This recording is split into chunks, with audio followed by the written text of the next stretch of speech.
The Canterlot Tea Party. A spoonful of sugar.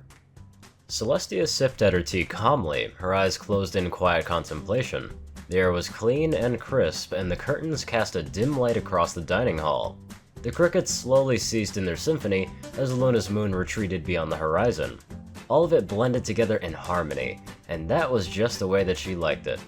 Celestia longed for days such as this, when the skies were clear and her city lay calm and peaceful beneath the rising sun. No would-be conquerors, no monster attacks, just peaceful silence, as she awaited for the arrival of her slice of cake from the kitchens. She levitated a few sugar cubes from a small jar in the center of the table, dropping them into her tea and mixing them into the tea with her spoon. She heard a cough from across the table. Opening her eyes, she saw Luna glaring at her own cup of tea, her brow furrowed and her lips curled downward into a slight frown. "What's wrong, Lulu? Is there something wrong with your tea?" she asked, her voice betraying a slight hint of concern. Luna snorted, her ear flicking off to the side. "Yes, sister, this isn't the usual blend, and they didn't bring the creamer in like I had asked. Do you think the maid perhaps fell down the stairs? Ms. Duster is usually very good about these things." Celestia nodded and shrugged, pouring more tea into her cup. "I'm not sure, Luna. Whatever it is, I'm sure that everything is perfectly fine." The two sat in silence for what it felt like an eternity before Luna spoke once more. "Celestia, I think this is She was then cut off by the door suddenly slamming open, Celestia's secretary rushing into the room. "My apologies, your majesties. I do apologize for the delay of your orders, but it appears that some pony had cancelled their order for more tea and cake," she blurted out swiftly, gasping for breath as she looked at the teapot in the center of the table. She looked towards the Solar Princess with a shocked expression. I didn't know that you enjoyed coffee as well, your highness." There was an awkward silence before a loud crack of glass could be heard throughout the room. Princess Celestia's head snapped towards her secretary, and she looked at Raven with an unreadable expression, her face an emotionless mask. "I apologize, my little pony. Would you say that again?" Raven backed away a few hooves, trembling in fear. The room had seemingly darkened, and the scent of smoke filled her nostrils.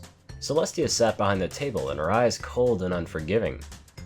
I said that I didn't know you liked coffee, your highness.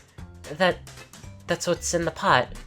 Celestia chuckled and giggled and slowly transitioned to a maniacal cackle, grabbing the pot in her magical grasp and hurtling it out of the window, the glass shattering on impact. She nearly instantly teleported it in front of Raven, cracking her neck downwards to stare her right in the eye. "Pray tell, my wonderful little pony, my faithful little pony, who cancelled that order?" Raven's eyes widened as Celestia's eyes dilated to pinpricks. Prince Blueblood, your highness," she squeaked out, nearly against the floor now as Celestia continued looming over her. And Celestia stood up completely straight, gazing angrily out of the broken window, yelling out blue blood. Twilight trotted up to the throne room door and gulped nervously.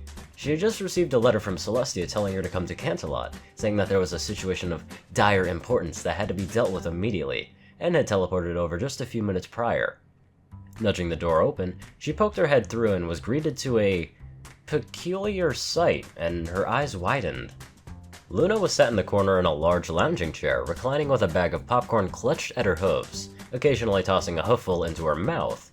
The rest of the room was trashed with the exception of a large table in the center of the room.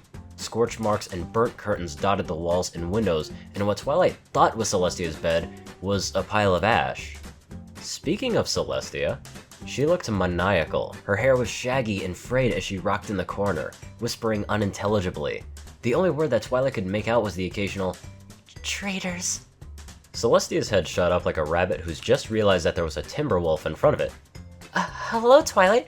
How are you doing today?" Her speech was erratic as she stood up and trotted shakily over to her student. She had a noticeable tic, and her left eye was noticeably twitching. Twilight took a few shaky steps backward, visibly confused. Looking towards Luna, she gestured to the psychotic alicorn. What happened to her?" Luna shrugged her shoulders, throwing another hooful of popcorn into her awaiting maw. "I don't know. She hasn't been like this since earlier. Blueblood decided to cancel her latest order of tea, and she's been like this ever since she heard the news. It's worse than her goth phase when we were fillies." Twilight tilted her head to the side. "She had a goth phase?" Luna waved her hoof dismissively as Celestia roughly grabbed Twilight by her shoulders, staring down her fiercely. Twilight, I need your help. The nobles are plotting to take over. This is merely the beginning. Dragging Twilight over to a large poster board, she began pointing out to pictures of various prominent nobles and the notes scrawled beneath them. They've plotted against me for years, Twilight, and all of their efforts culminate tonight. Twilight's ears folded back as she slowly thought of the choices that led her to this moment. What are you talking about? Celestia's already ear-to-ear grin seemingly widened as she levitated a large folder over, the folder being covered in bright red classified stamps. Twilight tentatively took the folder from Celestia and opened it slowly. She struggled to make sense of what she was seeing, and pictures of dark and shady meetings between a large group of ponies were occasionally placed between large walls of text detailing RGI intelligence on what took place in these meetings. She gasped as she read over the last entry. Gathering tonight, cutting off all supply, dumping all of the tea in Canterlot off to the docks? Celestia nodded frantically. Yes! They have to be stopped, Twilight! We have to save the tea! Twilight looked back up at her mentor, still incredibly confused. But how? The great white alicorn looked at the purple pony with a look of utmost seriousness. Trust me, I have a plan. It was a dark and cloudy night and Luna's moon hung high in the sky. The sky docks were quiet tonight and the only sounds were the occasional drunken shout and the loud chirping of crickets. Except for one back alley that lay near the edge of the harbor.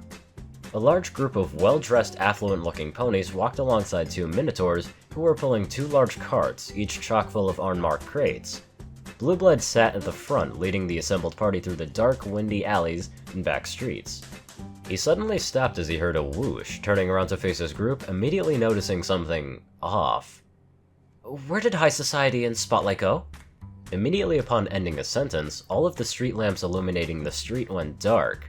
His companions started panicking and letting out shouts of terror as some unknown force darted between them and the shadows, the loud cracking of bone and the sounds of a hoof impacting flesh ringing out rapidly. It all stopped after a few moments, and Blueblood lit his horn and looked around the alley. Numerous unconscious ponies dotted the alleyway, and the two minotaurs nowhere to be found. Suddenly he was heaved into the air by the telltale glow of levitation, being brought face to face with a darkened silhouette on a catwalk. He couldn't make out any identifying features of the mysterious pony. Who are you? He hissed out, dangling in the air helplessly. The pony lit up her horn and a large white muzzle came into view. I'm Sunbutt. Celestia huffed as she finished hog-tying all of the dastardly criminals. Her faithful student sat beside her, with a look of some pony who was just forced to question all of her choices in life. Twilight looked away from the group of frightened tied-up ponies, and instead directing her gaze towards the pony she thought she knew. What will happen to them now? They'll have to be punished. Celestia looked down at her perfectly pristine party of petrified ponies, and she smirked, letting out a confident laugh. Let them eat cake.